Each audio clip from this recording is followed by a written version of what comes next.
Good afternoon. Pushpa ji? Pushpa ji, Good afternoon to you, sir. good evening. Yes. हाँ sir. Juneja sir, please tell me. Banerjee, Are you able to hear me? Yes, you're audible. Devan. Hi. Good afternoon, sir. Good afternoon. Where are you sitting today, Dr. Juneja? New Delhi. Where One in, office. where in Delhi? You're in Delhi only? No, आप कहाँ पे दिल्ली में रहते हैं? Vasant here. Ah, Vasant Vihar. Yeah. अच्छा neighborhood है. अच्छा Very स्थान nice. है. अच्छे restaurant उधर हैं. But I'm sitting right now in my office in Bikaji Kama place. In which place? Bikaji Kama place. Bikaji Kama place. That's right. So you're familiar with Delhi. बिल्कुल मैं 8.5 साल में दिल्ली में रहता है. Very nice. Next time when you come, let us know. शुक्रिया जी. My pleasure to meet you. I have lots of friends in Delhi. I wish I could come more often, but less of traveling these days with lockdown. When do you plan to come now? No, I stay in Mumbai only. I shifted back 5 years ago. So I rarely have a chance to come to Delhi anymore. I used to travel all the time because I was running my own consulting company. But now I'm attached to a university, so I don't travel as much. You're in Bombay now. That's correct. Dr. Banerjee. Hi, Dr. Juneja. How are you? How are you? Good. Good to see you. Lovely view you have, Dr. Banerjee. What am I looking at through your window? You are looking at my virtual background. Oh, cheating hai. It is the light and shadow effect that gives it a very realistic touch. बहुत सुंदर hai. So where do you sit, sir? So I live in London, so I'm presently in London right now. Oh, that's a good place. Lovely city. All the weather in London. That's the question you're not supposed to ask. You must be pulling my leg. You know, I heard a wonderful saying. The weather in Paris is very, very similar to the weather in London, but the French are better at keeping a secret. Yeah, let's go with that. Yeah, you're right. Oh my goodness, 12:30 a.m., very late at night or early morning.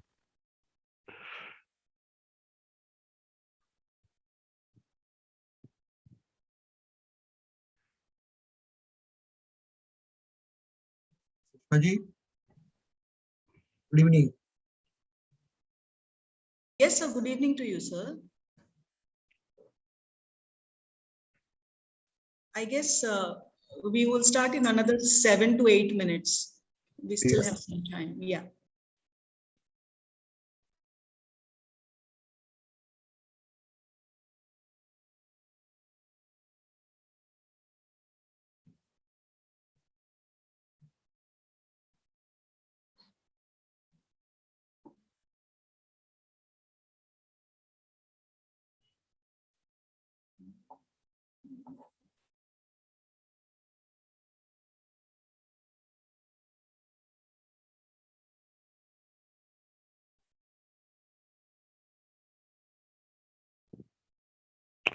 Yeah, Dr. Juneja, I had to go right next to Bikaji Kama place all the time to register as a foreigner at the FRRO. Yeah. Right behind Bikaji Kama place. So I'm very, because foreigners, you know, we're only here in India by the grace of the government, and so they make us register every year. Okay. You know, we don't have green card in India. In America, if you shift there, you can eventually become a permanent resident. No such thing in India. Are you from USA? Yes, that is my country of citizenship. But मैं दिल से भारतीय हूँ. आज अब ये मेरा देश है. Actually, I used to hold a green card. I did my MBA from there. Which school? Oregon. And of course, I surrendered the green card. Which school did you do your MBA from, sir? Oregon. University of Oregon. That's And I unusual. also went one term to University of Washington. Ah, very nice. Now that's a very reputable school. Oregon, we don't hear that much about, but Washington is extremely well known. Yeah. I mean, they're both in the same athletic conference. That's how Americans know their universities, is by their sports teams. That's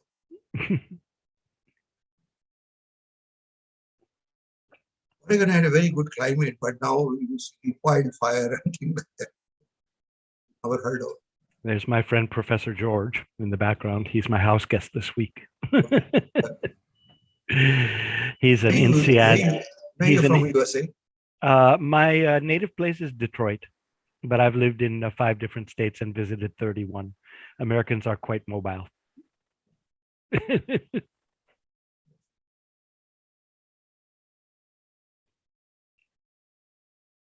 And Anish, sir, were you UK born and bred, or are you an immigrant from India, an OC? Oh, please call me Anish. No, I actually studied in India. Most of my schooling as well as college and MBA was in India. Then I moved to Germany, lived in Germany for quite some time for work. Then a little bit in the US, and then to the UK to do a PhD. And yeah, I changed tracks, came back into academia after quite some time in industry. Oh, good. So my wife and I, we've been living in the UK for about 10 years now. And where did you study in India? So I went to St. Stephen's College in Delhi. So I know Delhi very well. Super. Yeah. And then I went to XLRI in Jamshedpur. Oh, wonderful. Wonderful. Yeah. So my dear friend, he and his wife, one is a Stevensian and the other one is a Zavarian. I think he's the Zavarian, Vikram Bahari, you might know him, but his wife is Pramila. It's a good balance between Catholic institutions as well as Protestant institutions. Right. Chalo, it's about 2 minutes too, so I'll shut up with all the chit chat and wait for the meeting to begin. Dr. Rudaji, good evening. Good evening, sir. Yeah. Good evening, sir. How are you? Yeah, fine. So good to be back with the innovation key to success. Yes, that's right.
Good afternoon, sir.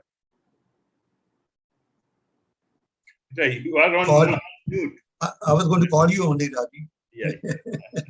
So you will come up yet. Welcome. Thank you, sir.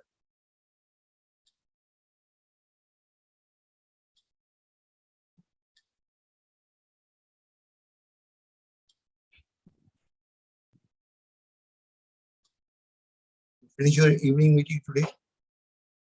Pardon, sir? You finish your evening meeting? Yes. In fact, this is today. Yesterday, I told her. So she said that fine. Instead of 4:45, we'll start at 4:30. So 4:30 we started, and somewhere around 4:55, meeting was finished. Good.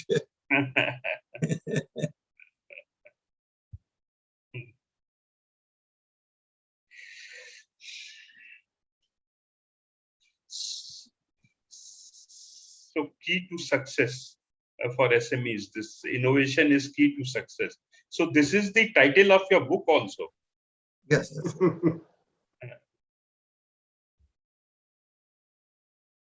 A very good evening, good Very- afternoon, and good morning. I say so because we have many of our participants joining us from different parts of the world.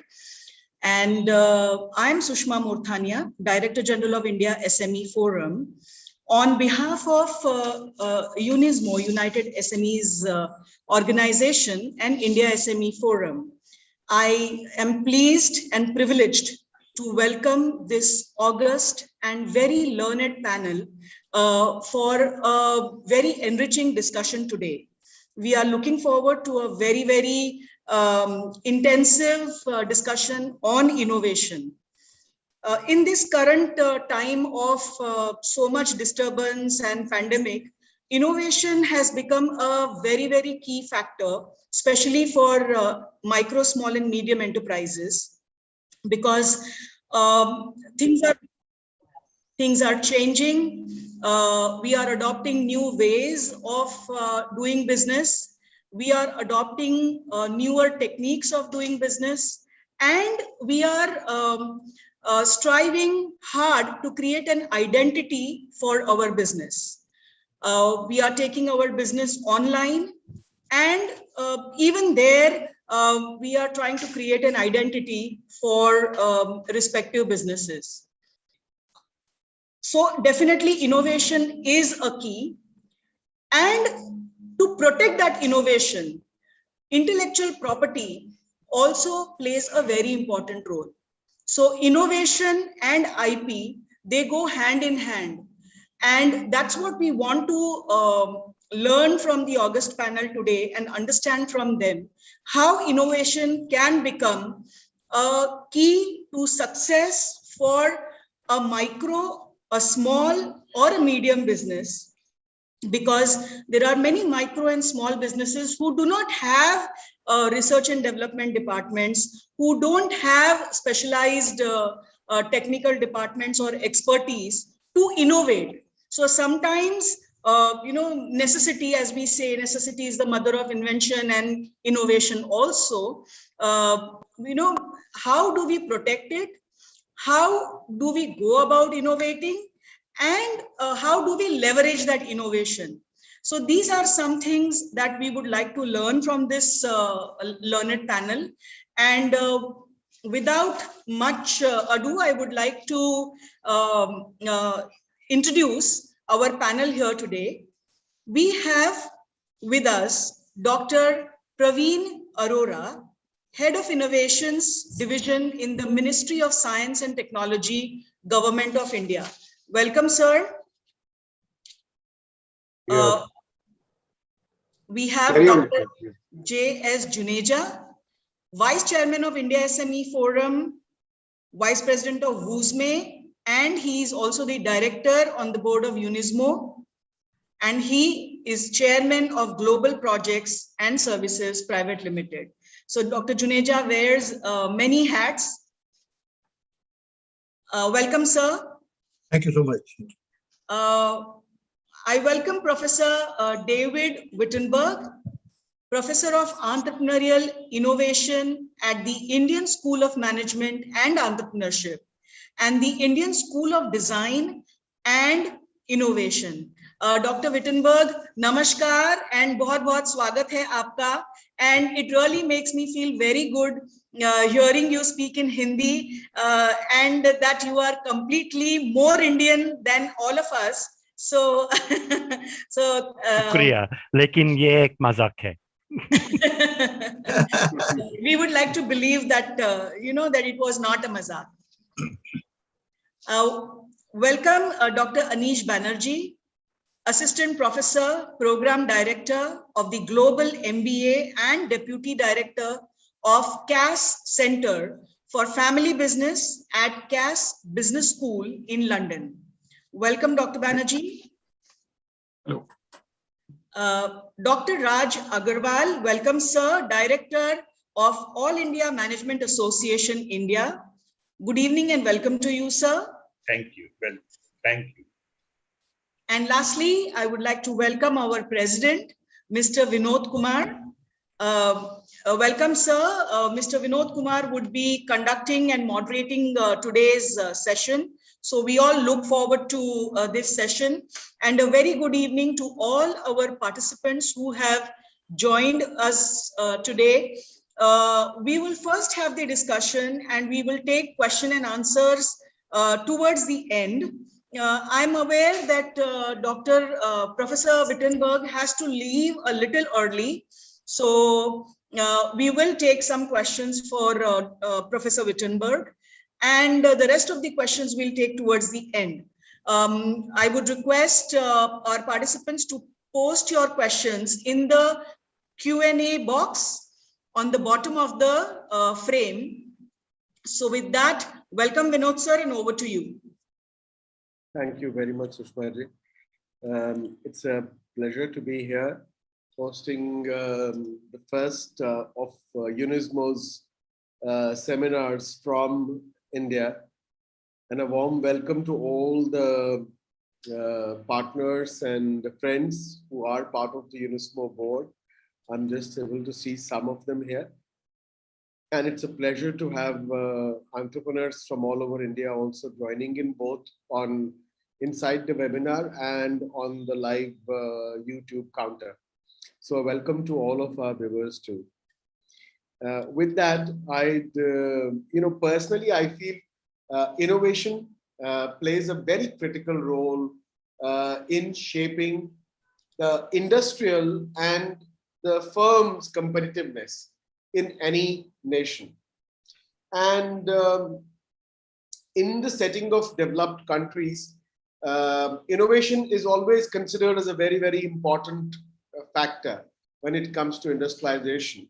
And the rise of emerging economies such as our own country, India, it has generated a certain amount of interest in understanding innovation in other economies also. Though we're not the first, but there are a lot of economies which are actually looking at using innovation as the key. Today, we are going to discuss frameworks, enablers that support SMEs in terms of innovation, and we will hope for key findings and recommendations from for SMEs, as well as policy suggestions to the government, various governments of various countries that are key developing nations, as also some of the challenges and enablers for an innovation-based economy. Well, from India itself, let's say, for example, being a developed country, we have a very unique set of situations and challenges that impede the innovation potential of SMEs operating in it. And some of these barriers are related to public policy, funding constraints, shortage of skilled research and development workforce, like Sushma ji mentioned, and also sometimes something that is very critical, which I always feel we are a little weak in, which is linkages between institutions and the firms. So without waiting anymore on my own, I'm going to call on Dr. Praveen Arora, and we are going to have an opening statement from all the honored speakers here today before we go on to a full-fledged discussion. So I'm going to request Dr. Arora for an opening statement. Dr. Arora has primarily a very deep expertise when it comes to innovation. He has set up a lot of field research projects on innovation. He has worked on policies for the government of India. And he has also an amazing knowledge of the entire innovation ecosystem. So Dr. Arora, can we have your opening statement, please? Yeah, namaskar. And namaskar to one and all the participants, and also fellow speakers. Heartening to be again with the India SME Forum, and the topic is dear to me as it is dear to you all. So innovation, as you have rightly set the context, becomes not only important for the nation, for the firms, and I would say for SMEs in particular. Our this in view, we carried out first India's National Innovation Survey in 2011-12, and the report came out in 2014.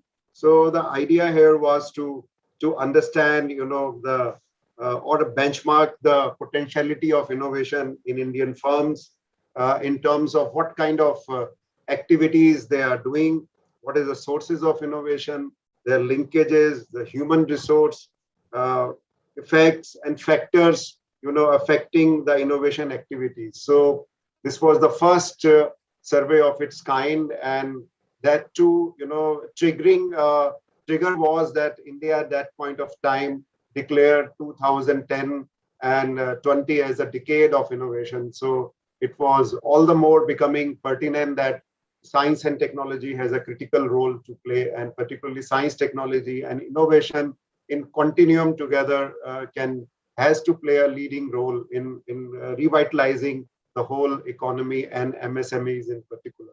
So with this, we were looking at what exactly we can do and where to go. And then this survey, which is based on the internationally accepted methodology from the OECD and the UNESCO, those Oslo manual. So we adapted it and we pilot tested, and then we had virtually 9,001 firms, which we in our sample out of the 2 lakhs odd firms, So that was the sample size. So interestingly, we found that if basing on that methodology, that 35% or so were found to be innovative. And interestingly, we found that 80% of the firms, had less than 100 as the manpower or a workforce. So largely they were MSME, it was not a bias, but it happened so. So then we had to say it in the end that it was focused on MSME because it was based on the All India Survey of Industries database 2010, 9-10, and then so it was more dedicated toward MSME. But interesting facts now, like the outcome or the findings were very, very interesting. When we observed that 70% of them are innovating through the use of new machines or imported machines. So that was happening, number one. Number two, hardly, very 35% of them were really having the scientific or the human resource or the manpower for carrying out innovation. And nearly 60% of them were doing non-technological innovation. So when I say non-technological innovation, like innovation is science and technology led, and there another kind of innovation which could go to facilitate that innovation to happen in the market, whether it could be organizational innovation or it could be the marketing innovation, and we found that a large number of innovative firms are on the very low on the novelty factor, like around 55 to around 60% of the firms were just doing innovation, very, very low level of novelty, in the sense new to the firm, not new to the India or new to the world. So that was very, very rare. So what it means was that basically it was a diffusion of the existing technology, maybe first time introduction to the firm. So with this kind of frame, and the factors which were really impeding are well known, lack of capital and inability to attract talent and tech savvy manpower, poor infrastructure, and lack of course, innovation, technology and digital divide, and lack of marketing know-how. So these are well documented, so we could re-establish. But then these were the factors impeding. But very interestingly, we found that the disconnect, this is the first time we used it. Of course, it is hard to say, but this is what the reality at that point of time. We don't know how far we have moved ahead. What disconnect here means, the linkage is what I mean to say is disconnect between the research, public research system, innovation system, and the production system. Like what we are doing, the public research, and what it is taken up by MSMEs or the industry. So we found that there is a lot of gap and how to bridge this, So that was number one. And there were few peak performances, in certain sectors, like in electricity and in pharmaceuticals. but they were triggered by the intensity, the knowledge intensity of that sector and the typicalities of that sector. But otherwise, this sectoral innovation system was showing some strength, and the regional innovation system, if you look into the, if you say you can divide the whole as a national innovation system, and then at the state level you look at the regional innovation system, and at the sector level you can say at a sectoral innovation system. So we found that the states which have a high regional innovation system, like in terms of schooling, in terms of human resources, education, skilling, and other kind of factors which can pay a dividend, which can give them the dividend, better policies, better investment strategies, So they were surging ahead. For example, I could say an innovation cluster like Bangalore, now which is prominently touted as, the knowledge capital hub. So there the knowledge diffusion, assimilation, and probably the infrastructure settings are such that it stimulates, or it creates, it stimulates the creativity and innovation, and also then the translation. So probably we could see that regional innovation states which having a better kind of a living or income and a better health infrastructure and better education infrastructure and other things, they were higher on the innovation potential than the other states. So this, though this appeared very common, but then empirically, first time it was brought out, so that was shaking us. And now I see now now you have seen the Global Innovation Index, coming up just a month back, So India just moving 2 notches up, So there also, if I see here, the same story again repeats more or less, like on innovation capability, India still stands on a higher footing, but it gets, like we are #1 in terms of ICT service exports as percentage of total trade, #1, But on the contrary, now if you see ICT access and ICT use, we are lagging, out of what you call say 130 or 40 odd countries. Now we are 110, 111. So it means we have the capabilities to subserve the whole, globally in terms of our capabilities of engineering or other ICT skill set, but we ourselves are not accessing it and using it for our benefit and diffusion and growth, So that brings us, and if you see on infrastructure, we are just standing on 81, as an index as a whole, and there are sub pillars and sub indicators which show you that we still have to catch up and improve a lot. So this is, and if you see in the education, education on the primary education, expenditure on education, school life expectancy. So overall, there is an index on which we stand 102. So this is very, pathetic in that term that we still, so that is speaking like, if I take the regional, what I was calling, or the regional innovation system, and if I average out for India, so there it will come as a 102. Of course, there will be some states or cities which may always be peaking up, like Bangalore, Delhi, or Mumbai, so they will stand far above the average and state average, and also above the national average.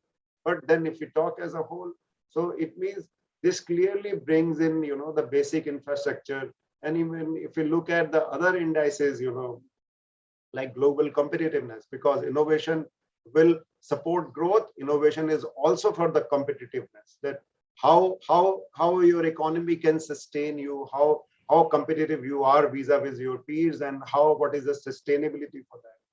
So there also some kind of basic requirements and education or health, which impedes us, despite being very much, even if you compare it with Thailand or Vietnam, we are as good as that. But then those these kind of factors are putting us down the track, So this is what was take, but then highlighting again the importance of, the innovation. I could see 2 positive intakes, which were also, I thought, worth highlighting from this new global, that there is a positive relationship between innovation and development. That's what they have proved, and India is standing above, in terms of performing above expectations for local development. And there is an innovation input to output performance, how your inputs goes to in the innovative inputs and can be translated into output. So India is slightly above, but then there's lot more to do. It's almost like a middle in the whole range of income countries. But of course, India has shown a lot of promise. And if we set right, I think these things, and probably the MSME, which is the backbone of the industry, I think needs utmost care, and especially in this present challenging times where we see things going in a different mode. And recently I was few time almost 20 days or maybe 30 days last month, there was some interview which was coming on NDTV, and Raghuram Rajan was there commenting on the economy and other things. So the interesting thing what he was equally saying was that though in this COVID times also they were expecting a growth, but then still it has not yet come from the lower end or the MSMEs. It is still whatever the growth it is being still capitalized and monopolized by the large firms or the larger setup. So that will happen anyway, but then it is also a cause for our attention, that how to now stimulate this kind of a phenomena, and how to make those factors which were impeding this innovation, so that this our MSME stands on a better footing than what is expected, since they are the breadwinners for many of those Indians family, large populace, and they still cannot be discounted with low kind of innovation abilities. I think there is a need to look it into in a different way. And when we talk of even Madam was saying on the IP also, Madam, the situation, if you look into the sub indexes, the IP rating is equally not very rosy. So how to improve? I think we need to take a deep down look and see if there are some kind of best practices to be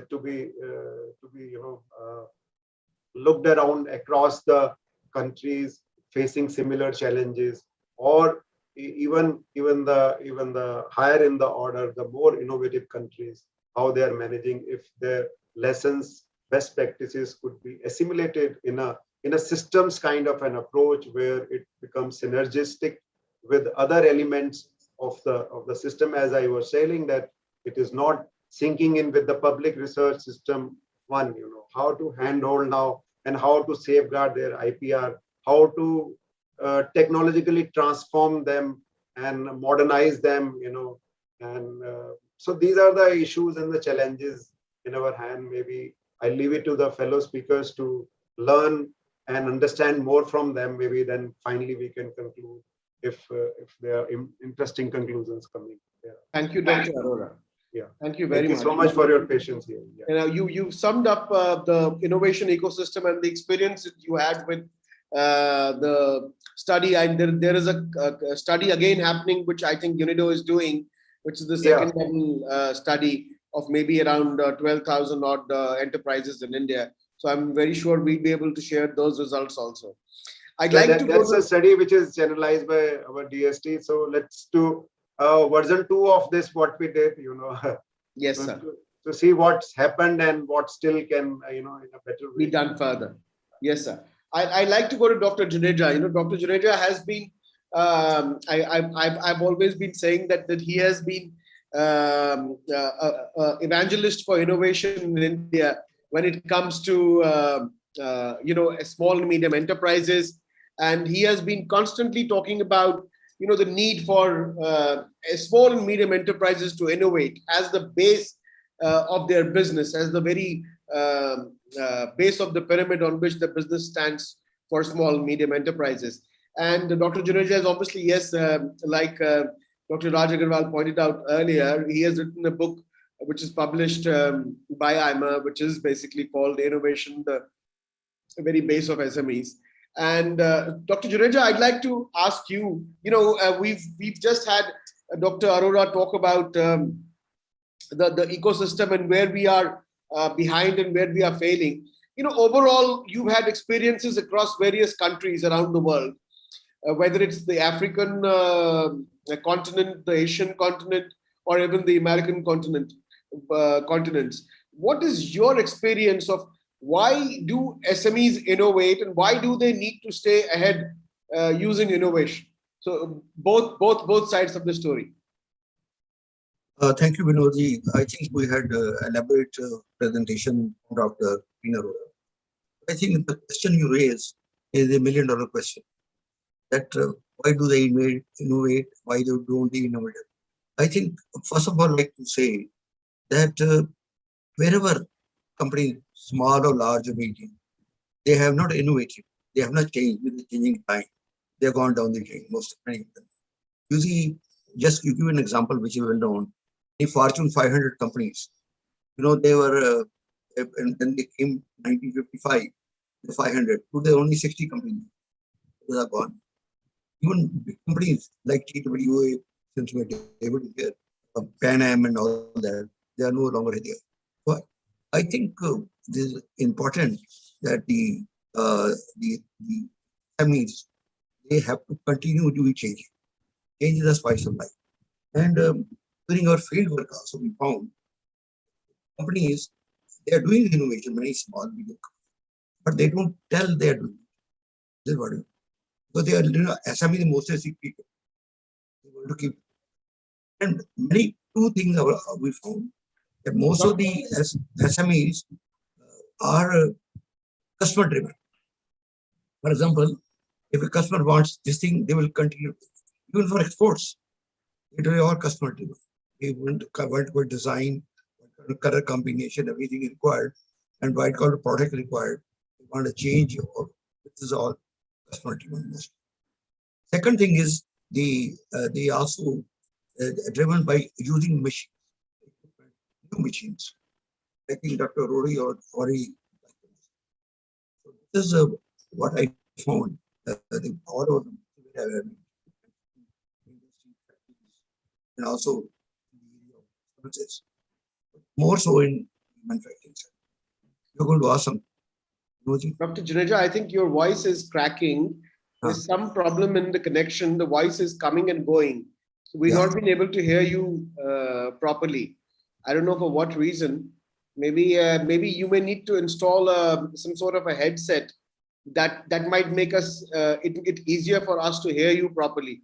Because I'm seeing some comments on the other side from people that they've not been able to hear you properly. I'll come back to you, sir.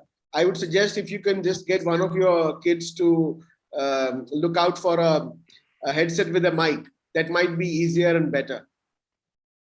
Okay. Can you hear me now? Yes, sir. I can hear you, but there is intermittent loss of your voice in between. Maybe there's also, Varsha here is saying that there might be a problem with the internet. So that could also be an issue. I'll in the meanwhile go to Dr. David Wittenberg. David, you've worked with so many enterprises in trying to get them, start, innovating and inculcate an innovation habit. And this has happened both in India and overseas. And then you've also sort of been teaching innovation to the young students at the ISDI and all that. So what, in your experience, is finally innovation all about? And why is it so important for small and medium enterprises? Yeah, fantastic. I have 3 points.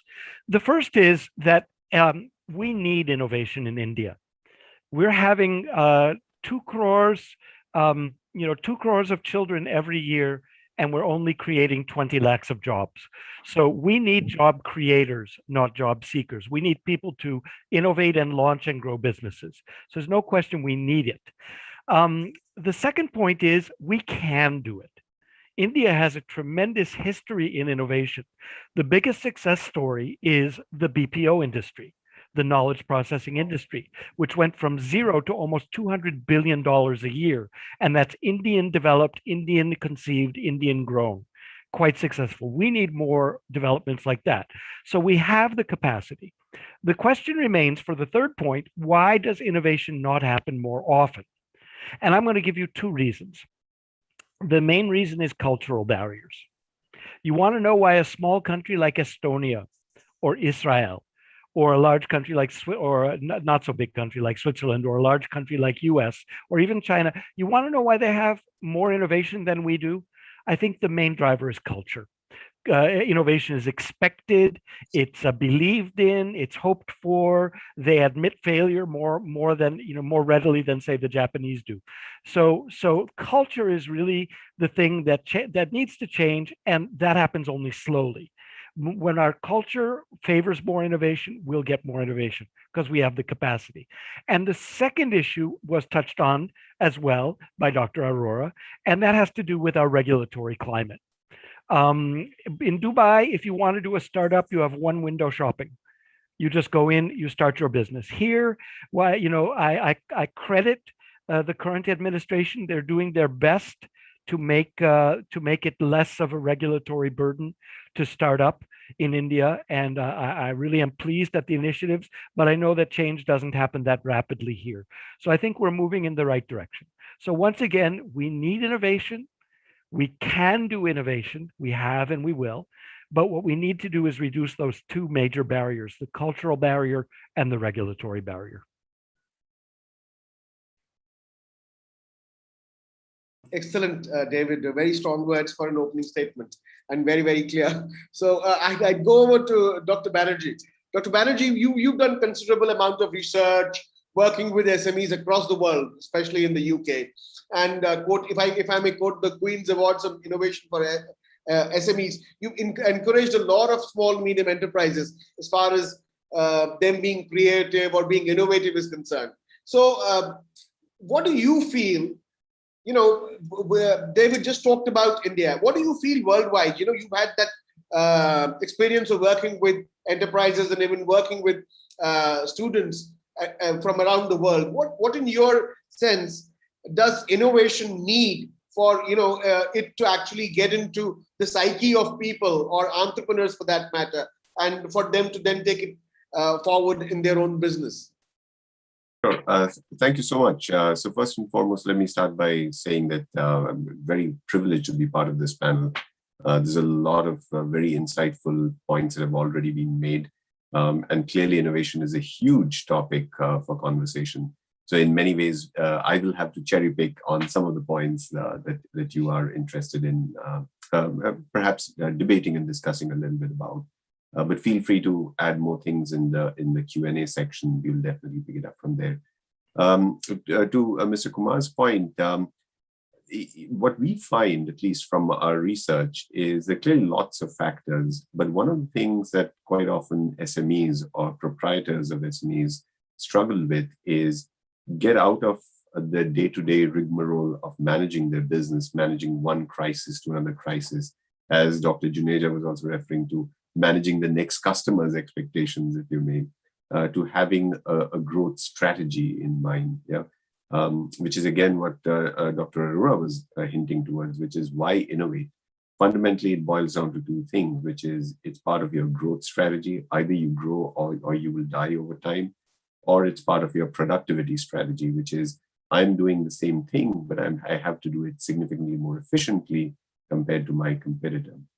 And that's where the diffusion idea also comes in. So going back to why innovate, it's really this idea, this inspiration, if you may, that it has to be part of my growth strategy. It has to be part of my productivity strategy. And I clearly work in a business school right now, but I work with lots of SMEs. One thing, slightly self-serving perhaps, that I would recommend is it is so important for these proprietors to come back to school, to come back into an environment. It takes time, no doubt. It takes time, and time is money for sure. But it's so important to come back into this environment, to have debates, discussion, grow your network, and understand the strategic argument as to why innovate. So I would kindly, kind of self-servingly, I would say, as owners and proprietors of business, do think about coming back to school, coming back to business schools, and understanding some of these frameworks and topics in a slightly more structured way. And the second thing that I would say is it also boils down to understanding what motivates people to aspire to innovate. Yeah? And you refer to the book chapter in Dr. Juneja's book, where we go into a little bit of detail.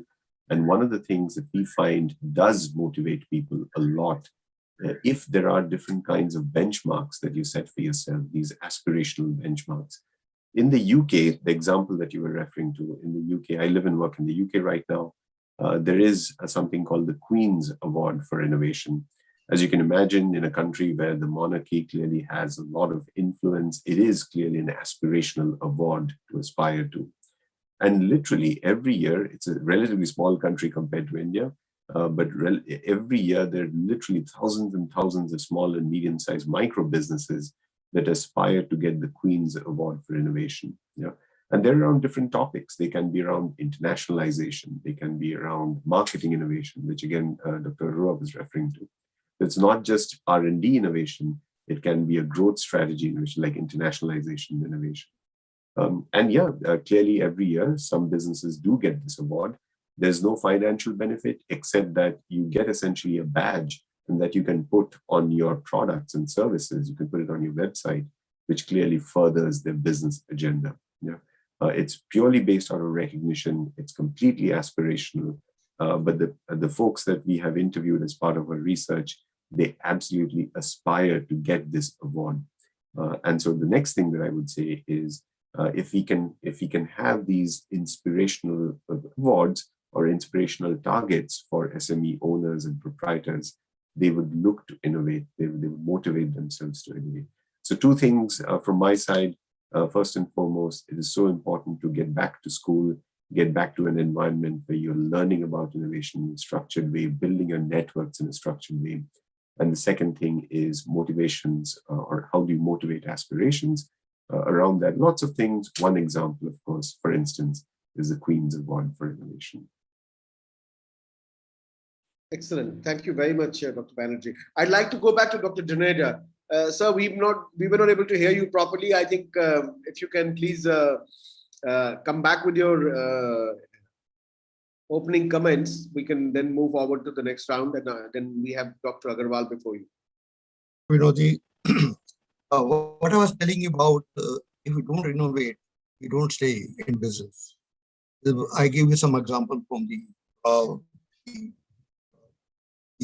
fortune study background. Secondly, you find that the lifespan of products is going down every now. For example, about 50 years ago, it was almost 60 years. And in 1980, it became 30 years. Now it is something less than 30 years, 20 years. In the next, probably in 2027, the lifespan is going to be 20 years because things are changing so fast. So therefore, to see your product and services, same business, you have to innovate. There's no choice. And as I told you the second point, the SMEs do innovate, but they are secretive. They are not coming out. Is it okay, voice now? Yeah, it's fine, sir. Okay. Okay. So what I was saying, they do innovate. So there are changes that are taking place, but they're creative. And the biggest thing which I found was that trying to not take advantage of the opportunity. For example, they will not do the registration of under IPR. They're the biggest drawback I found. So the people copy. They also copy the other SMEs or large companies will copy. And even when I was going to school in USA, good old days, even there, before the Senate subcommittee, there was a hearing that most of the innovations, or you call it were done by the small enterprises, but exploited by large enterprises. So I think same is probably happening, but on the right, I observed it. And therefore, the biggest thing we have to bring knowledge, awareness to the SMEs that they should benefit, and they must benefit to the IP also side. And third thing I found was the problem with money. I think Vinod, you touched about very briefly, and this is a very big problem. So we had recommended to the government that to come out with a innovation fund, and in fund the one-man committee was appointed by the government. I was associated with that. This amount has been funded by government and has not yet so far come out on this issue. But I think if you want to be innovative, you need some fund from time to time. But that part is missing now. I think this is some of the points which I thought I will point out to you, and many more. But the issue is that we have to make the SMEs aware that it is important for survival, for growth as innovation. Without they cannot survive in time to come. Thank you. Thank you, sir. In fact, now, Dr. Agarwal, which was sort of one of the last points that I talked about earlier, which is primarily that institutional connections that normally, SMEs have with institutions of repute, either when we are actually, learning there before we start our enterprise, or later when we want to do more, when we want to, collaborate with them and try to work on better design, better, creative use of the elements, and so on and so forth. Dr. Agarwal, you head the All India Management Association's Center for Management Education. So you have experience of teaching, training, also discussing with all the stakeholders when it comes to education, higher education or management education in India. What, in your view, needs to be done to bridge this gap between institutions and SMEs so that we can help them get more and more creative and more innovative? Thank you, Mr. Binod Kumar, and thank you for inviting me in this highly distinguished gathering. And yeah, this question which you raised, I think that this is very, very pertinent. You see that here again, this overall approach of development.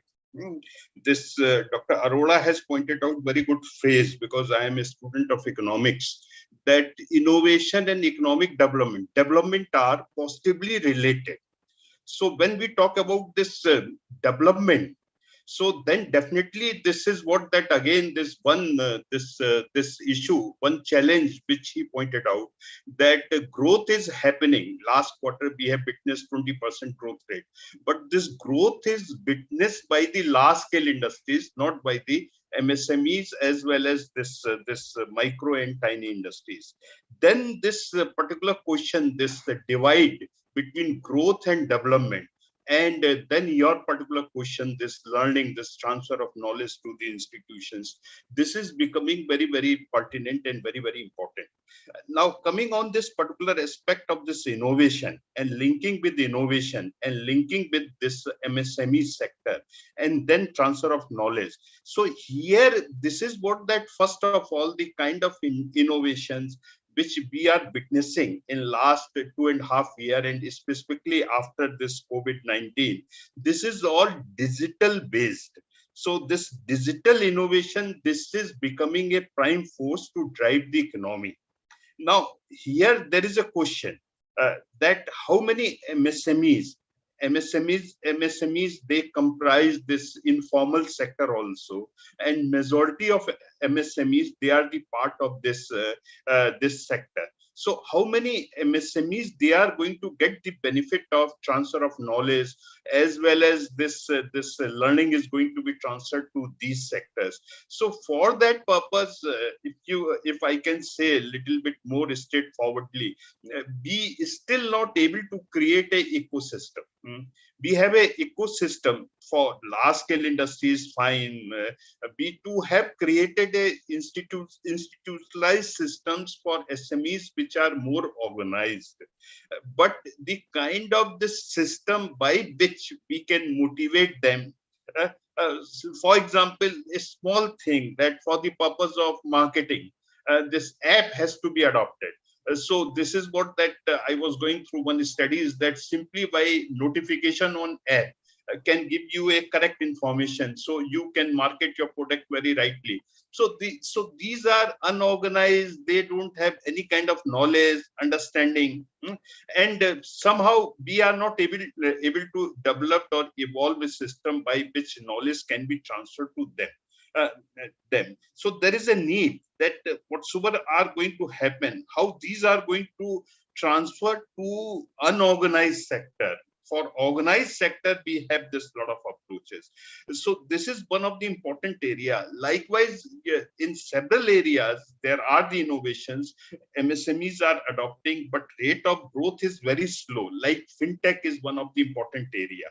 So here in this fintech, as well as this distribution, I was reading one study that as far as logistics distribution part is considered, and as far as this export competitiveness is related, is concerned, so then only by having a digitization, proper digitization in these sectors, there could be a very high growth rate. India's this competitiveness, as far as this export competitiveness, this is having a very wider opportunities.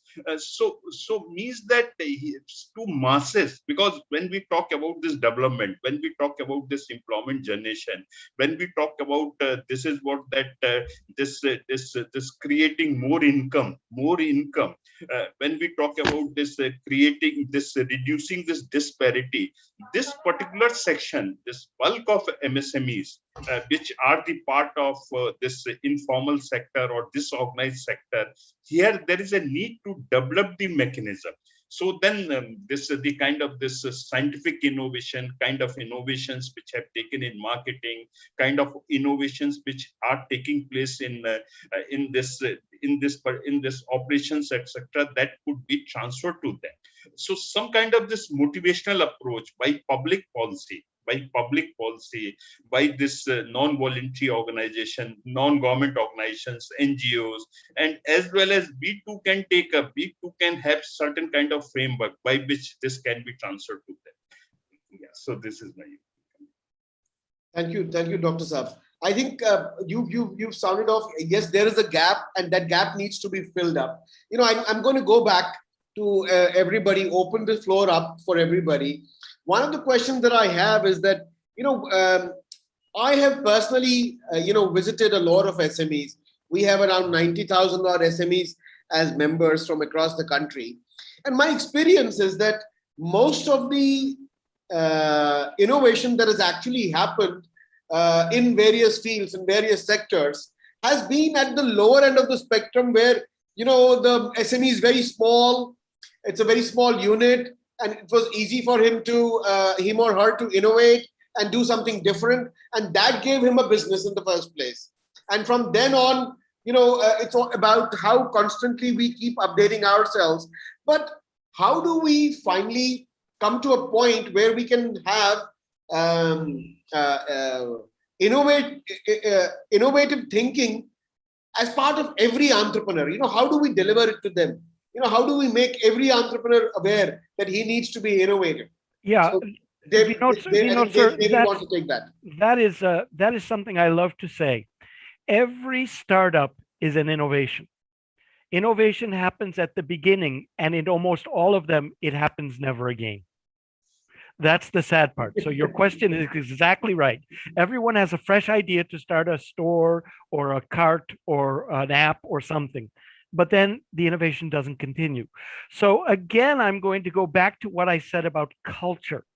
I appreciate that most of our other panelists are coming from some sort of an institutional background, whether it's a trade association, a government agency, an academic institution. And I also teach at a higher education institution. But I have limited faith in the ability of all of these institutions to make innovation happen. I think innovation has to be grassroots. And I'll go back to what I said in my opening statement. Until the culture changes, until people feel it's okay to take a risk, until parents start believing that it's all right for their children to become entrepreneurs instead of engineers, we will lag the rest of the world. We'll always progress. The government is doing good things. There's no shortage of resources. The government has programs for MSMEs. Not only that, there's no shortage of cash. I just read in Economic Times today that the Adani family, their daily increase in wealth is 1,002 CR. Every day they're bringing in an extra 1,002 CR. There's no shortage of funds. It's the willingness to take the risk, the willingness to have fresh ideas, to do something different. That's what's missing. And I have limited faith in the government, and the government needs to help. The institutions and associations need to help, but it's got to be, people need to feel comfortable doing that. I think Anish, Dr. Banerjee wants to take it. Yes, please call me Anish. That's absolutely fine. Pleasure. So I completely agree with David's point about it. Fundamentally, it is definitely about the culture, and clearly it will take some time for the culture to change. But there's one thing that I would like to put on the table over here is essentially this, which is so what is innovation? You're absolutely right when you say the entrepreneur spots an opportunity, creates something, and succeeds, and that's the first step. So there is innovation. But if you look at it slightly academically, there's an element of invention plus the ability to actually capture some value out of it, make some money out of that opportunity. Yeah. So most entrepreneurs tend to be fairly creative. They do keep spotting opportunities, adjacent opportunities to where they've succeeded. But quite often what they lack is this ability to create the value out of these new opportunities, scale these opportunities, grow these opportunities, make money out of it. Yeah. And sometimes you need support, you need more money, you need investment, etc. But it's essentially going on the roll, if you may, after one, how do they succeed in the next one and the next one. And I agree, fundamentally, it boils down to culture. But again, going back to something that I was mentioning, I would say perhaps an educational environment can show you some of the frameworks, some of the networks by which you're likely to succeed a little bit more in these subsequent opportunities. Completely agree. Dr. Jadeja wants to add in. I believe that what David said, all the startups are innovative, no doubt. Without the idea, I will not come to a new business. More important is about the existing businesses. How to make them innovative? That's a crucial question. And otherwise, they stay like laid back kind of stuff. My business is going on, I'm happy, fine, I'm okay.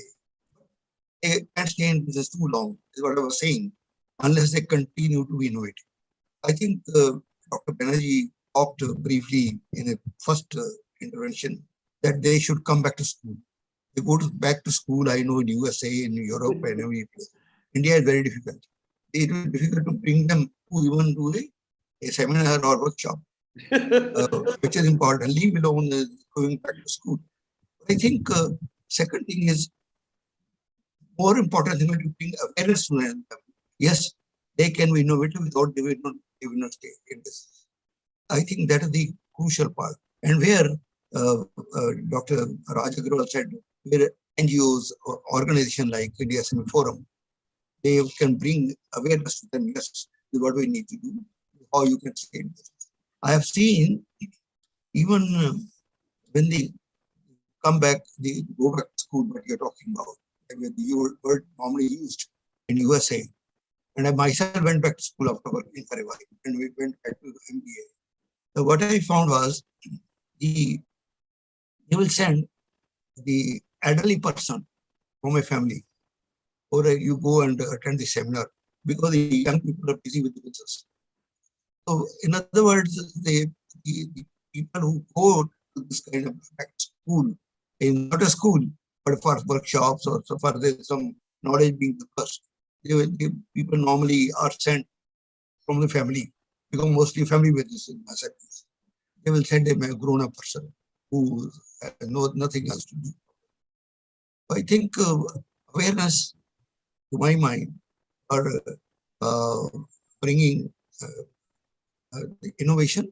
Number two, where they were innovating, institutionalize it to IPR and that. There are two things I like. Thank you. I completely agree there. In fact, I wanted to add that, most of the times innovation and the ensuing wealth that comes with it is not directly related, or neither is it projected, unfortunately, because what we project is the finally, I am an innovator, I innovated on something, I made a patent, sold it to somebody, and then that guy is minting money. But the fact is, being an innovator, I get paid for whenever my innovation is used. So innovation itself can be very, very well paying. And I think that is one of the messages that somehow gets lost in the melee outside, and which people need to constantly look at this, because a lot of people have the ability to continuously innovate, which David rightly pointed out. Most of them just give up half the time. They say, we have a good product, we've had it, and let's move forward. Dr. Arora, you've had a lot of situations like this when we've been discussing at the DST about how can we get people to continuously innovate, or work together with more innovators, or get together in groups in cities, in universities, in industrial estates. How do we create this circle of innovators that can share experiences and best practices and all that together?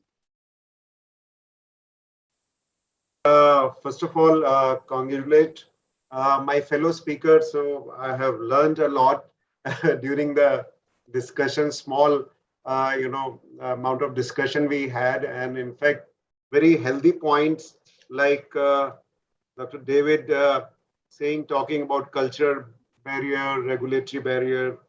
Anish is also talking about MSMEs in informal setting, and so do Dr. Juneja also told earlier. That's what I could point. I am not saying explaining it or summing it up, but what are the points which caught my mind and stimulated me to now give some kind of answer, or I feel could be again a wild idea or a wild recommendation or suggestions. But then Dr. Juneja also rightly said, so they are in the informal setting, and say they keep doing as per the customer needs and whatever brings some returns, incremental or whatever to them. So what I was thinking was then the question then in this kind of settings, and Dr. Agarwal also amplified, in fact, he has put in again back the question to me when I was saying that relationship between innovation and development. Now, the question is for whom we are talking, and whom this relationship is for. First of all, when I see the graph, and maybe you can look in the report, but then this is how it is, but you see here the India coming here, So it is largely for, the large enterprises which are showing exuberance here, or competitiveness or growth here. So that brings again to the point, which our famous, C.K. Prahlad was saying, bottom of the pyramid. So probably that was coming to my mind. If we can break this, relationship of innovation and development into tiers or into some segments, like you can say, which is at the bottom, which is at the middle, and which is at the top, and see whether this kind of a relationship prevails there. So probably you will see that it buckles down, So it is largely lifted by those, few select firms. And we have seen that even one of the study, like the whole innovation intensity in the private sector is again dominated by less than 70 firms or 80 firms, overall, So they pull up that kind of R&D and innovation intensity. So what about these, then what we are doing, what we are targeting is simply, off the line, So what I mean to say is, can we, if we segment them, then we can look for a better policy alternative choices for these guys, and then we can address the issue of mainstreaming innovation for MSME. Now, if we have to champion the PMs, vocal for local, how to do it, I think this cannot be a broad-based kind of a policy framework. Then we need to segment and compartmentalize, where it affects the most or where we want to promote, actually. So it cannot be a general purpose, some kind of a PLIs, now if they have announced, I don't know whether MSMEs would be able to take up, because there are again some 300 crore or 100 crore kind of, I was reading yesterday how the textile industry they have announced, So there are some regulations, there are some, minimum formalities. So whether they will fit into this, how to go for vocal for local, it means they need a different set of a PLI or different set of hand holding and the frameworks which is going to work. So in other words, how to mainstream innovation or a culture of innovation for this kind of happening, for vocal for local to happen. So what I see here is a complete MSME sitting in an informal setting, and the public research institutions and other kind of frameworks are in a more institutional and a formal setting.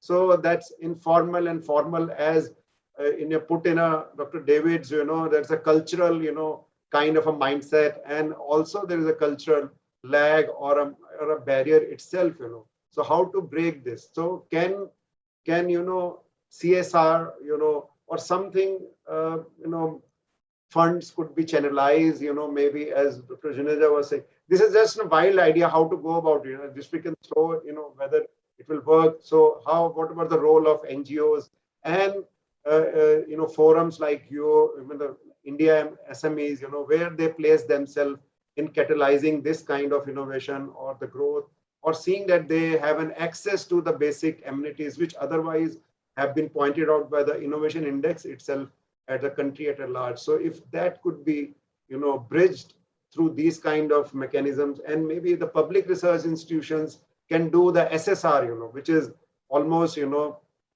complementarity to CSIR, but in that SSR, it is voluntary. Like CSR is still on a different footing, that you have to contribute 2% of their profits, and if you are having a certain threshold value, if you're earning it. So there it is a voluntary effort. So can these two, forces of CSR and SSR, can be complemented and supplemented at the district or the later, at the regional level or the far interior level, to see that we can champion this cause?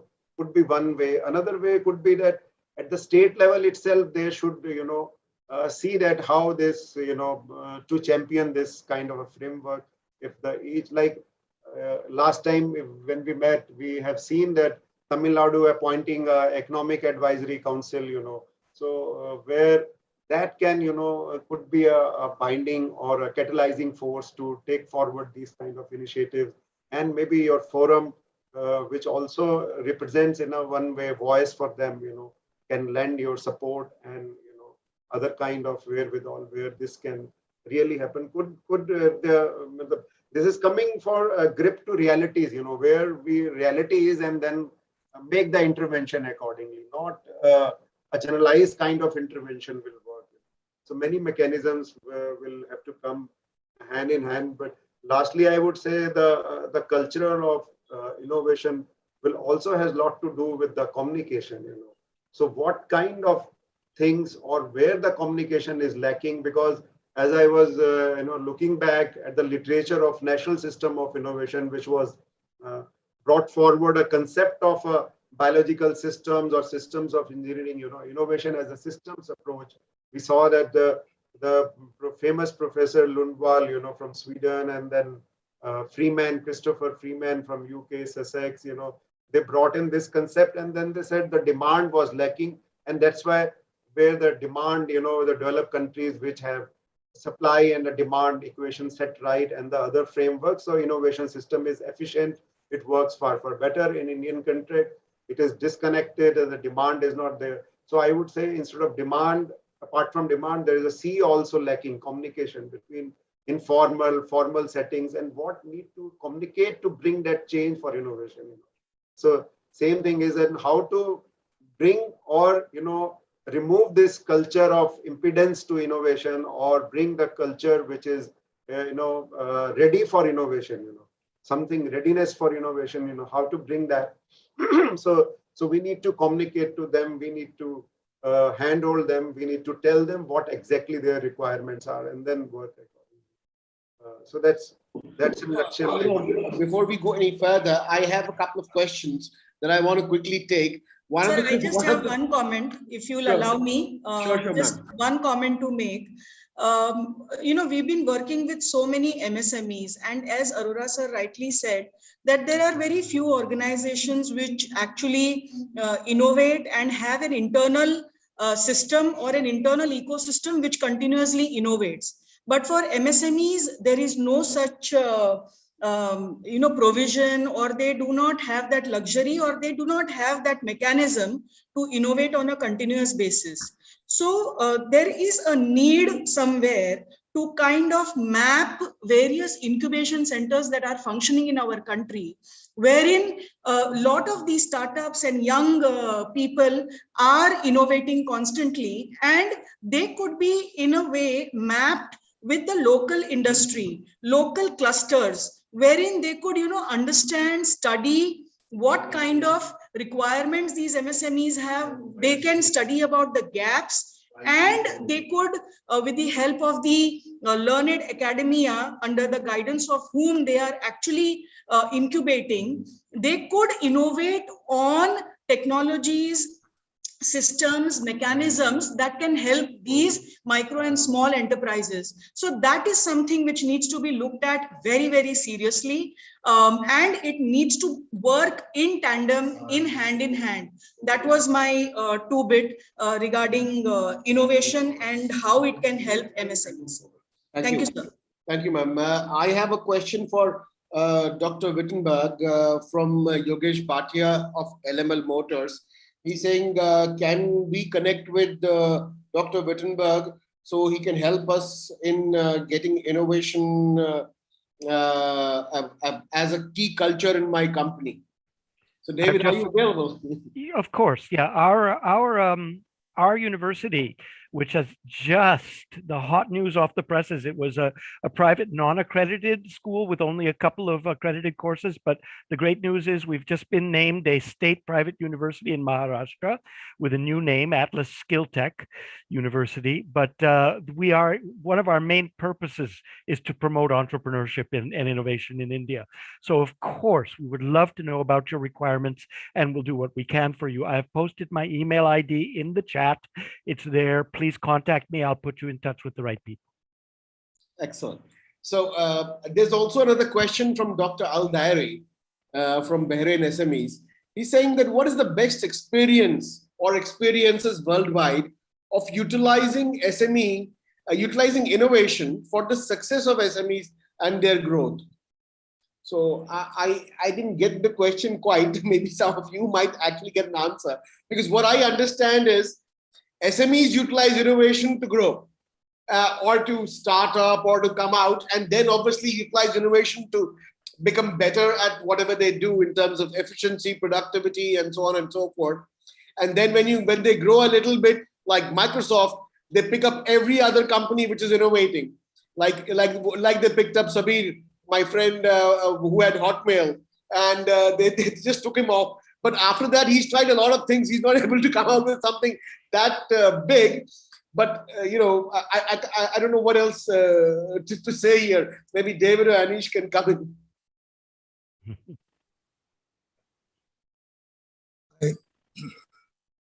I believe the friend from Bahrain, he has to understand that most of the SMEs, when they innovate for their own usage, not the selling innovation or innovative ideas.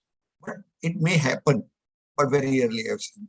During my travels, in my interaction with SMEs, including for new innovations. Number two, I think Sushma raised this question about innovation. In fact, this was on my agenda. I was going to say part of the recommendation.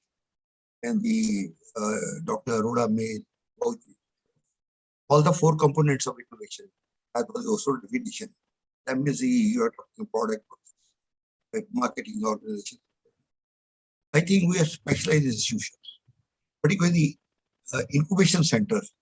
They can, as an extension of whatever they're doing in the incubation center, they should be encouraged to interact with the SMEs, to encourage, utilize the innovation which SMEs are coming. I think this is very important. Similarly, there are organizations who are associated in marketing. The other who are business school, mostly organization sector. They can interact with the SMEs and help them. I think within Department of Science and Technology, maybe they can come out with this kind of idea, and then our organization sector, marketing, or product or process. A special institution, they should be encouraged that they should interact with the SMEs, and so that they institutionalize their innovation, that they can benefit better than others. That probably, because otherwise the SMEs will not go to others where they think they might get away with whatever but the learning process they could be impacted. This is a replying question of Dr. Banerjee also, that they should go back to school. In our country, we have a lot of innovation centers. We have the business schools, or who are doing or management areas, institutions. Then we have the manufacturing hubs that are there, and they're associated with the incubation. If they're startups, they can get.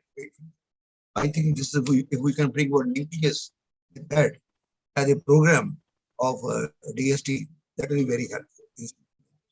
In fact, I also have Varsha Korav here asking that DRDO is giving a grant for innovation for SMEs. Are there other grants that are available to SMEs, for example, in India, for coming forward and doing innovation?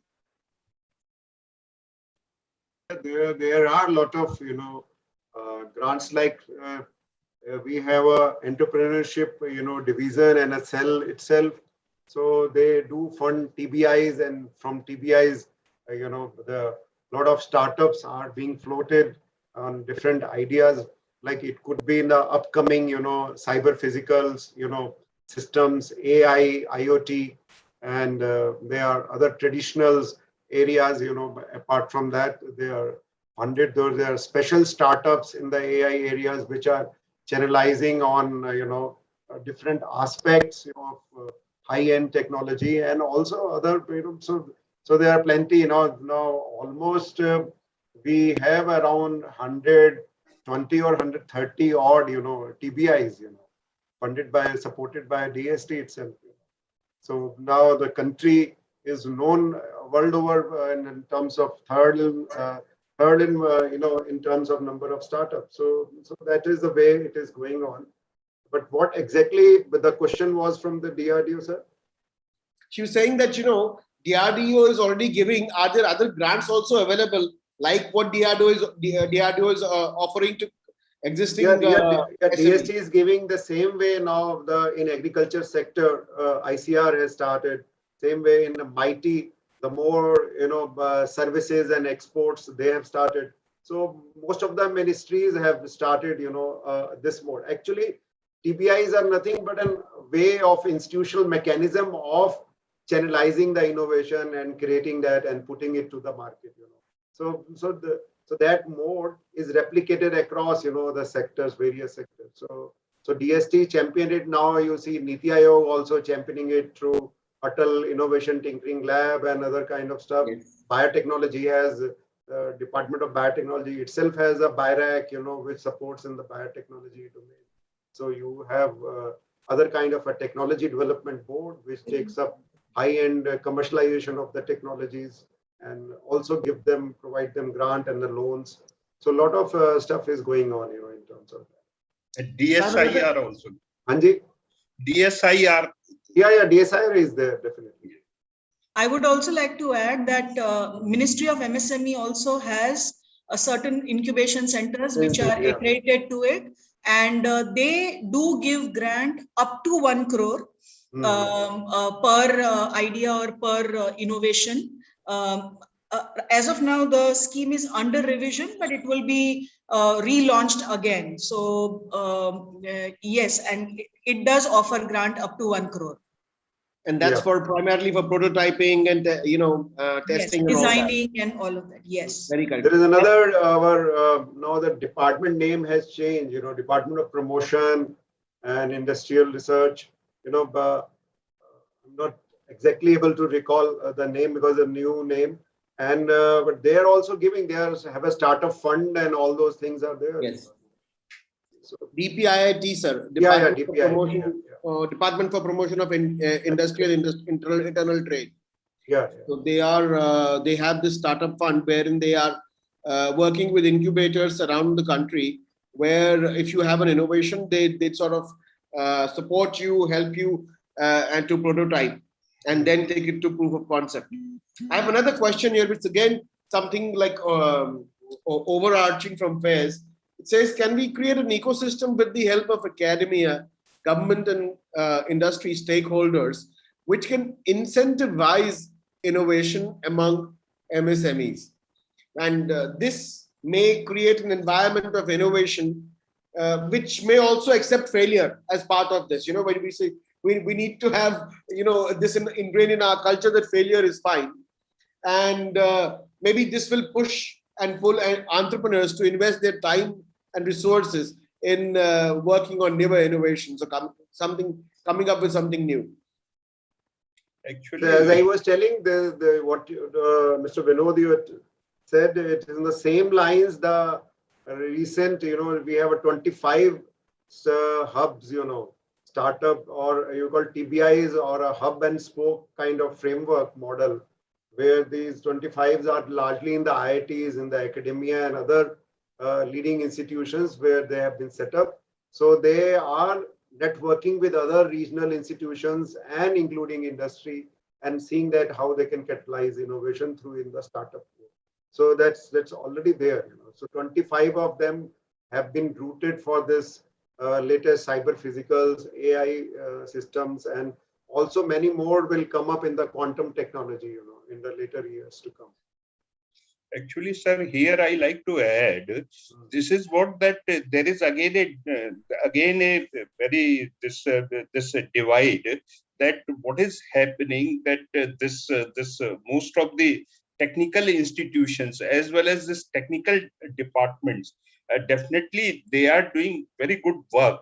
But what is there, that as far as this entrepreneurship and then this courses on this MSMEs are considered, so most of these courses, there are these specialized institutes of entrepreneurship, etc.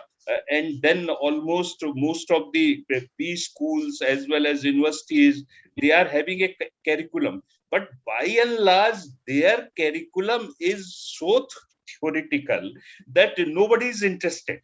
This is what that this basic fundamentals and theories, concepts. So there is a very big disconnect, that whatsoever grant, whatsoever schemes you have, how these grant and schemes, if these can be connected with these kind of institute. For example, this is what that last year this we applied and able to get the grant from this from your organization. This is a department. What is this? This year. And again, this is what that these two proposals were shortlisted, right? So here, what is the advantage for us? Like this last year, we got this impact analysis of this MSME schemes, and then and this time this is what that how this is going to be applicable, this disruptive technologies, and then on AI also. So what is important, that this kind of this knowledge, this when faculty is going to get, so obviously they can very well impart, and then they can have understanding that how this curriculum and then other things can be changed. Otherwise, this is thoroughly impractical, that whatsoever we are teaching, these large number of institutions are teaching on a name of this this entrepreneurship or this SM.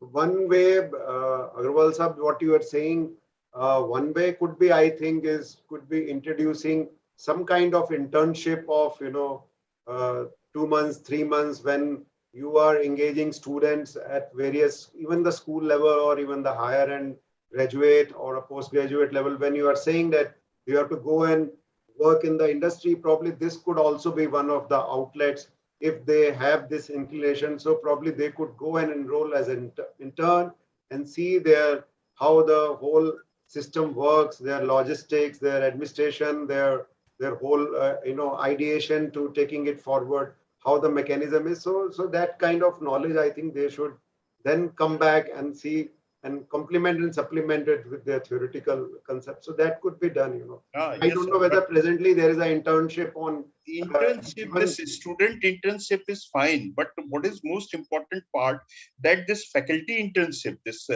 right kind of faculty, so they can take this seriously, and when they are having a connect with industry or with the kind of knowledge or kind of this researches which are happening, so then this spirit of this spirit of innovation as well as this cultural innovation, this is going to be developed. So this is my idea, because what is this, that this is a lip service, a kind of lip service, that I am teaching this, I am teaching marketing also, I am teaching this SME all course also. So but what is the practical happening, and what are the new researches or insight, like your survey is pointing out, this is survey 1, survey 2, and then how this can be practically taught in a classroom. That is very important part. Anish also has a Dr. Anish viewpoint. has a very important, Yes. So I actually, Dr. Arora did mention that basically it's clearly cannot be a one size fit all approach in this particular case. There's clearly has to be a variety of different kinds of training and coaching, and a combination of training and coaching. So an internship would be a classic form of coaching, whereas a workshop would be a classic form of training. At least from a business school point of view, we often look at it into 3 categories. The first one is skills, and I think this is what Dr. Agarwal is referring to, which is these have to be very, very practical skills. For example, how do I write a grant? How do I do something very specific? And this has quite often SME proprietors do not have the time, or quite often they do not even have the skill set. And so a typical workshop or a crash course, if you may, gives them the skill. The second big category that we often look at is knowledge. Part of it is getting exposed to new things. For example, the hot topic, as Dr. Arora was mentioning in manufacturing, is robotic process automation, which is a combination of machine learning, artificial intelligence in manufacturing. And of course, if I'm in manufacturing, if I do not have this knowledge, I would like to go and get some mentorship and an internship into robotic process automation, for instance. And the last one, which is super important for SMEs, of course, is networks. I do a lot of work with family businesses.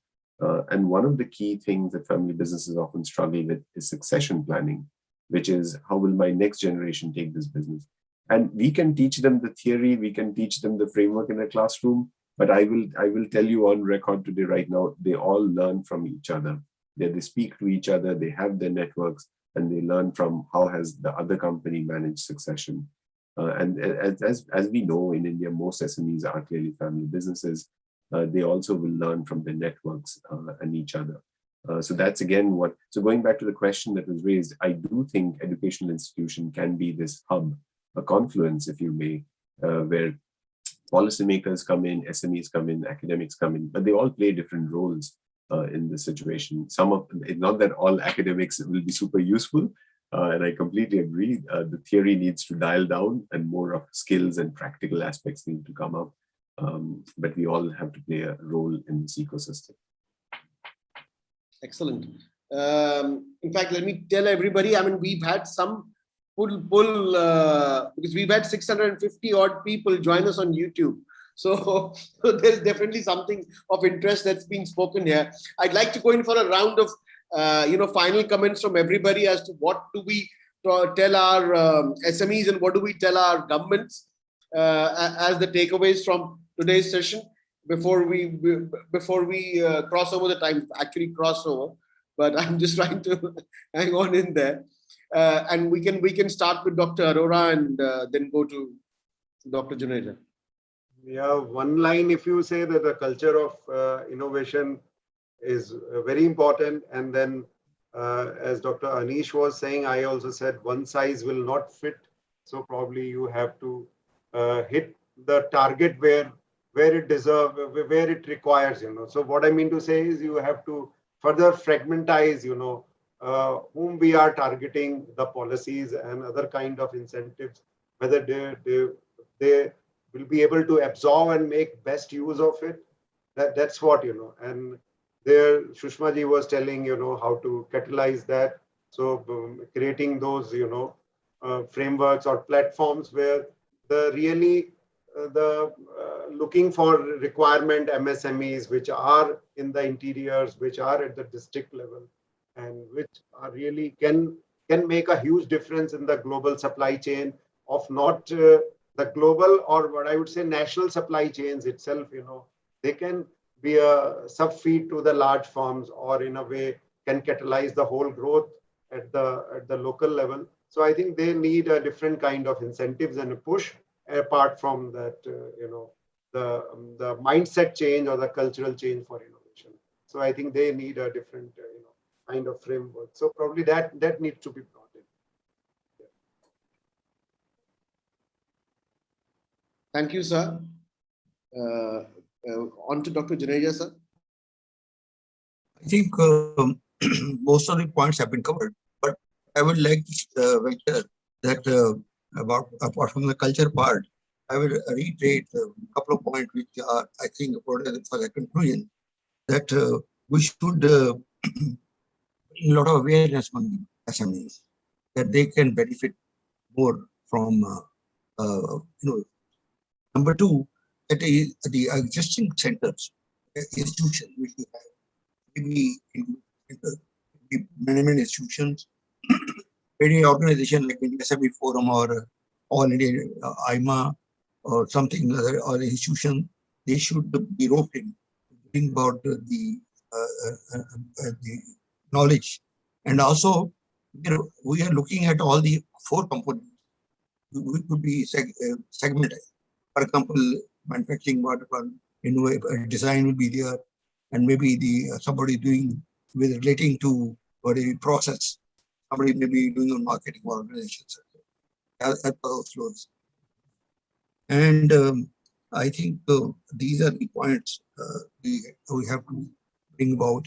And I think the future with the SMEs is only through innovation. Otherwise, they will survive. And I must venture that even after this COVID-19, many SMEs came up with new ideas. Some of them benefited. Not all the offer, far more than them got closed down, no doubt. But some of them I found new. Just to quickly give you an example, there was a IT graduate, one girl, and she was making some undergarments. And when she saw the need to do something and bring the face mask, she immediately used all this stitching machines and started. She was probably one of the first one to start bringing face masks. What I'm saying is the people have benefited also. They changed. But we have to bring the awareness to them. Most, the very few people who change. The well-known fact. Thank you.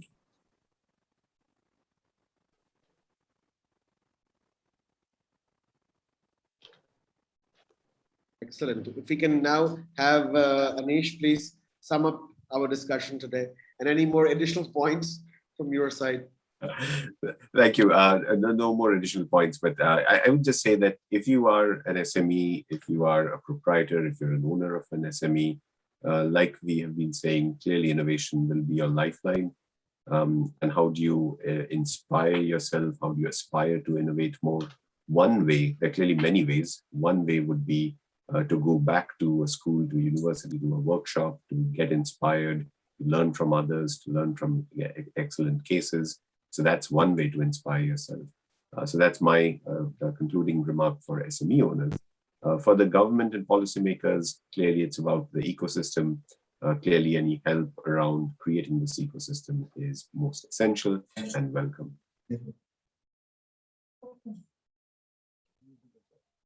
Thank you. Dr. Agarwal, sir. Thank you, Vinod Kumarji. My point is this, that I think that this micro and small scale industries, they are having the potential to transform Indian economy for achieving sustainable economic development. Here, what is very important, that how the culture of innovation that can be transferred from academia to these small and micro enterprises, and how through public policies, how through the involvement of various association or NGOs, we can develop that kind of environment where we can take very concrete steps by which this kind of transfer may take place, and by which our MSMEs can be more productive, can be more export oriented, can be more efficient by utilizing whatsoever latest changes in in this industrial revolution 4.0 is happening. Excellent, sir. You know, while we were discussing this and the reason why we took this topic, one of the things that we at India SME Forum are primarily doing is, sir, we are setting up, Dr. Arora, we are setting up groups of innovators across the country in almost 46 cities now. And those groups will serve as a harbinger of innovation between them. So we will invite entrepreneurs from across the sectors into those small groups, which will again be facilitated for converting whatever innovation they are doing. We will also translate to a certain amount design thinking for them, so that they are able to understand it on a constant basis, and not only understand it but also spread it around, and to offer them support so that they are able to convert this innovation into intellectual property through registration and so on and so forth. And the second thing, very correctly, like Anish mentioned earlier, it is very important to recognize innovation and connect it to wealth. So we are talking about doing an innovation awards throughout the country at 3 different levels, with medium, small, and the micro level, all of them being covered, so that each one of those levels are then looked at separately. So this is what we feel we will do and add to this entire ecosystem. Because I'm sure with baby steps we'll be able to go far, but I think we'll make a beginning with something like this. So with that, we've come to an end of this innovation discussion or talk that we've had today. Back to you, Sushma ji. Thank you very much, sir. Thank you. It is indeed my pleasure. In fact, it has been a very, very enriching session. We've had some great insights, and I thank this distinguished panel, Dr. Arora, Dr. Juneja, Dr. Agarwal, Dr. Banerjee. Thank you very much for giving such valuable and critical insights, actually. Thanks, Vinod sir, as always, for moderating and conducting this session. I thank all our participants, and I hope that they have been able to derive a lot of value out of this session, and it has got them thinking about what to do next as far as innovation is concerned for their enterprises. As I said earlier also, yes, it's very, very important to create a knowledge base of innovation that is already existing, and that base to be accessible to MSMEs, to take it up for creating wealth for their business. Yes, so that is required. An innovation bank needs to be created, and that's when we'll be able to map the industry requirement with innovation, as well as there is a need to identify and recognize innovation also, which happens in a lot of villages where they don't even know that they have done some kind of innovation. So that's also one area that needs to be looked into. But more discussions will follow. We will conduct more such sessions, and I'm sure we will see you again, and we would like to engage with all of you on a continuous basis. With that, heartfelt thank you, gratitude, and have a great evening. Namaskar. Thank you. Thank Thank you. you, Thank one you. and all. Yeah, and the participants. Thank you. Thank you.